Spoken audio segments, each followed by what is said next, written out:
Մենք տեսնում ենք, որ մեր երկրին նոր ղեկավար է պետք։ Հայաստանի առաջին ներդրողն է Սամվել Կարապետյանը, վերջին 5 տարին անունն մեջ։ Ամենամեծ գործատուն է Հայաստանում։ Սամվել Կարապետյանի հայրենիքը Հայաստանն է, Հայաստանի շահերը Սամվել Կարապետյանի համար առաջնային են։ Առաջի անգամ Հայաստանի պատմության մեջ մենք պետք է ունենանք տնտեսագետ ղեկավարներ,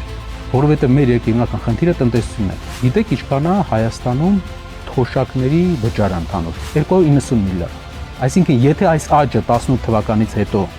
չլիներ պետական պարտքի, եթե այս իշխանությունը այսքան վարկ չվերցներ, մենք հնարավորություն կունենայինք ամեն թոշակ կրկնապատկեինք։ Մենք պետք է խոսենք մարդկանց մասին, թե ինչպես ենք աղքատությունից հանելու մարդկանց, հարգելի հայրենակիցներ, ձեզ ասում ենք, որ